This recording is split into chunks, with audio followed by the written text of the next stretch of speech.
Students, हमारा जो next topic है सेकंड एप्लीकेशन है ऑफ सिंपल हार्मोनिक मोशन, वो है सिंपल पेंडुलम।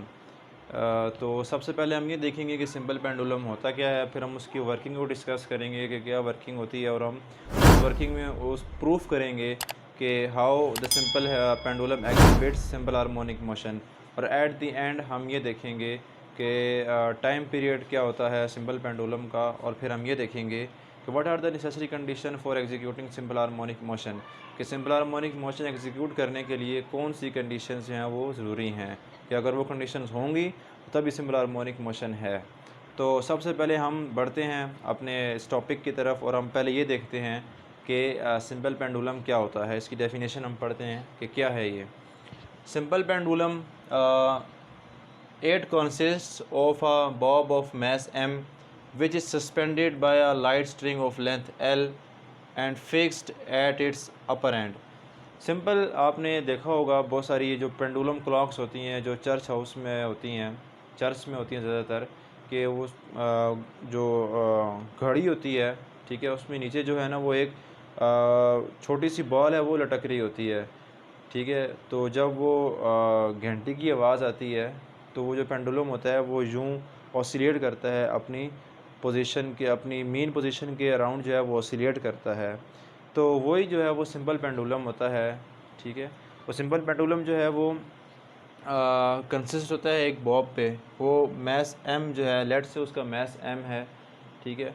और वो जो बॉब होती है वो एक लाइट स्ट्रिंग से जो है वो सस्पेंडेड होती है, ठीक है। वो बॉब जो है एक लाइट स्ट्रिंग से जो है वो सस्पेंड की हुई होती है, और वो जो स्ट्रिंग है उसकी लेंथ क्या होती है वो एल है, और वो स्ट्रिंग है वो ऊपर वाली जो ऊपर उसकी जो फिक्स पोजीशन होती है उसके साथ वो अटैच हुआ होता है। अगर इसकी मैं सिंपल अगर डायग्राम बनाऊं तो वो इस तरह से बनेगी, ये चीज़, ठीक है। सॉरी, उसका जो वेट है वो एक्ट करता है वर्टिकली डाउनवर्ड। आपको पता है इस चीज़ का, कोई भी शय हो, कोई भी चीज़ हो, उसका वेट हमेशा क्या होता है, वर्टिकली डाउनवर्ड एक्ट करता है। तो ये इसकी सिंपल डेफिनेशन है सिंपल पेंडुलम की। ओके स्टूडेंट्स, होप्स हो गया आपको डेफिनेशन सिंपल पेंडुलम की समझ आ गई होगी कि सिंपल पेंडुलम क्या होता है। अब हम इसकी वर्किंग को डिस्कस करते हैं कि कैसे वर्क करता है।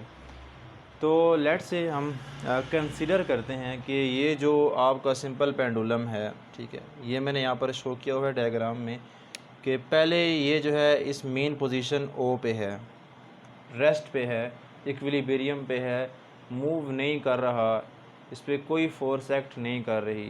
Eight this mean position O the bob is at rest, ठीक है, रेस्ट पे है। अब हम क्या करते हैं, अगर हम इस बॉब को टूवर्ड्स द राइट, इस पर हम फोर्स लगाते हैं, यूँ इसको खींचते हैं इस तरफ, राइट की तरफ, और इसको एक्सट्रीम पोजीशन ए तक लेकर आते हैं। Let's say this position is a, इसको हम ए पर लेकर आते हैं।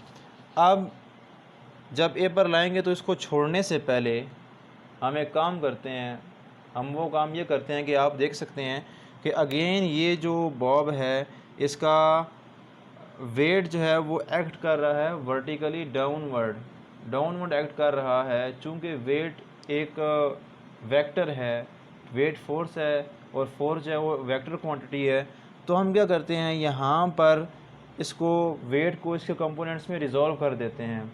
दो कंपोनेंट्स इसके बनेंगे, एक इसका बनेगा horizontal component mg cos theta जो कि इस तरफ इस डायरेक्शन में है, और जो दूसरा जो कंपोनेंट बनेगा वो इसका बनेगा vertical component mg sin theta जो कि उसकी डायरेक्शन जो है वो इस तरफ है, मेन पोजीशन की तरफ है।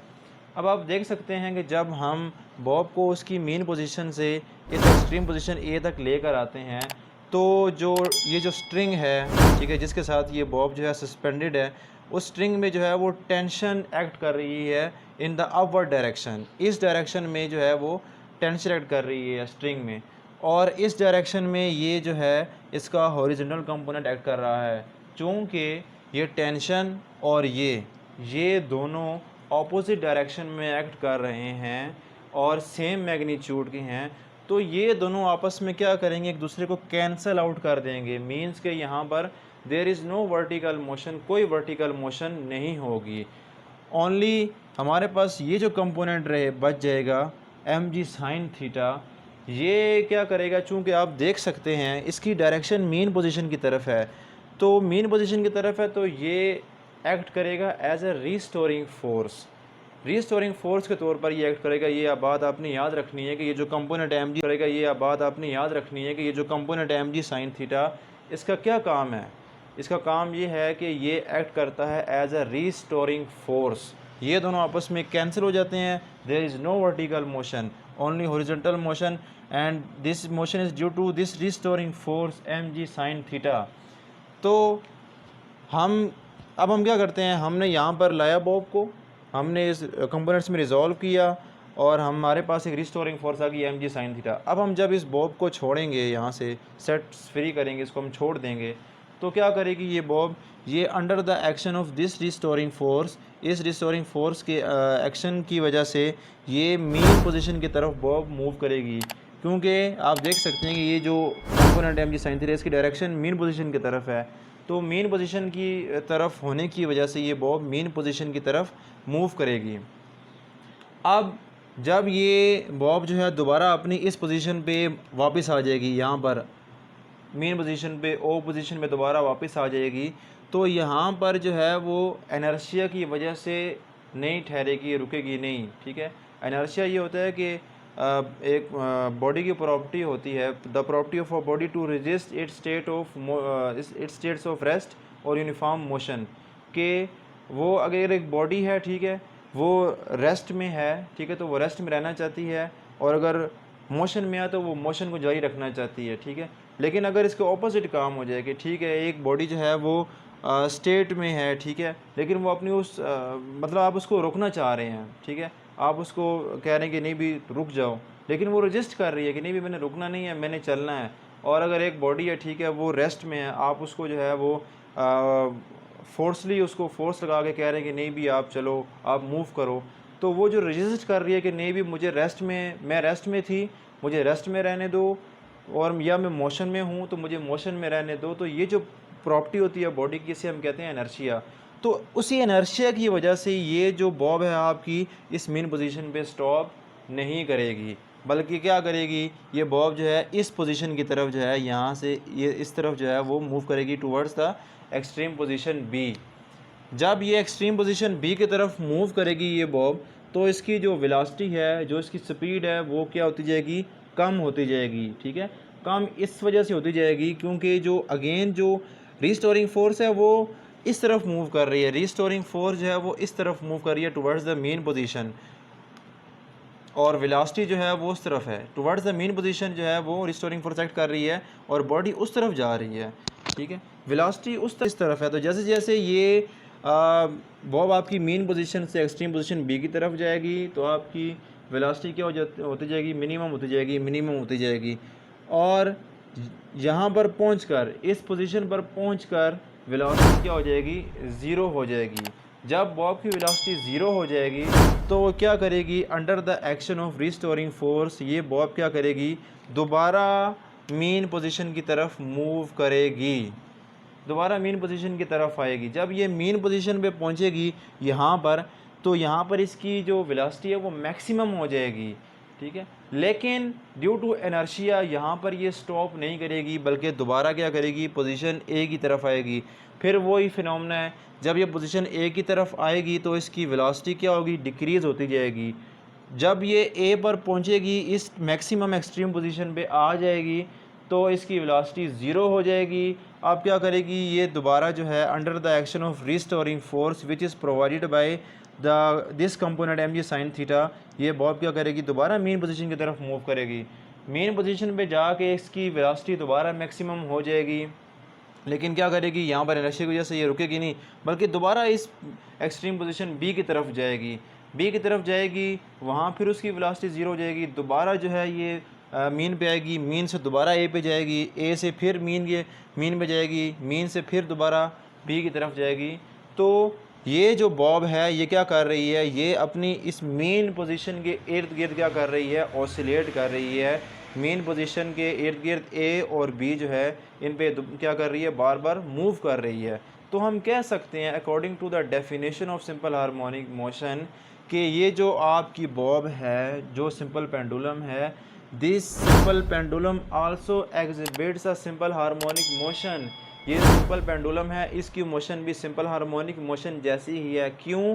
क्योंकि इसमें ये जो बॉब है ये अपनी मेन पोजीशन ओ है, इसके इर्द गिर्द मूव कर रही है। ए की तरफ आती है, ए से ओ पे जाती है, ओ से फिर बी पे जाती है, बी से दोबारा ओ पे आती है, ओ से फिर ए पे जाती है। तो इस तरह से ये पॉइंट ओ के इर्द गिर्द अपनी मोशन को क्या कर रही है, बार बार दोहरा रही है। तो हम कह सकते हैं कि ये जो बॉब है इसकी मोशन जो है वो सिंपल हार्मोनिक मोशन है। होप्स हो कि आपको ये सारी वर्किंग समझ आ गई होगी।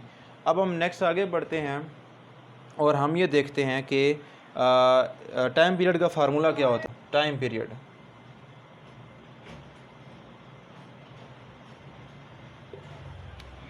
का एक फार्मूला है, T is equals to 2 pi √L/G।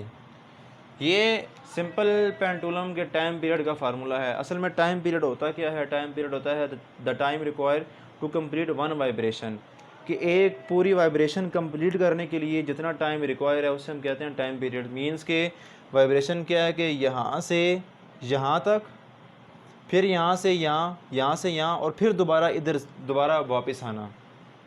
Main position से इस एक्सट्रीम पोजीशन में जाना, इससे दोबारा इधर आना, फिर इससे वहाँ जाना, वहाँ दोबारा फिर इधर आना। ये क्या है? ये एक पूरी एक वाइब्रेशन जो कंप्लीट की है सिंपल पेंडुलम ने। तो ये एक वाइब्रेशन होती है पूरी, कि पहले इस एक्सट्रीम पोजीशन पे जाना, इससे दोबारा मीन पे आना, मीन से दोबारा इस एक्सट्रीम पोजीशन में जाना, और फाइनली दोबारा मेन पोजीशन तक पहुंचना। तो ये क्या होती है? ये एक पूरी वाइब्रेशन होती है। तो इस वाइब्रेशन को कंप्लीट करने के लिए जितना टाइम चाहिए उसे हम कहते हैं टाइम पीरियड। और सिंपल पेंडुलम के केस में हमारे पास टाइम पीरियड का फार्मूला क्या है? T is equals to 2 pi √L/G।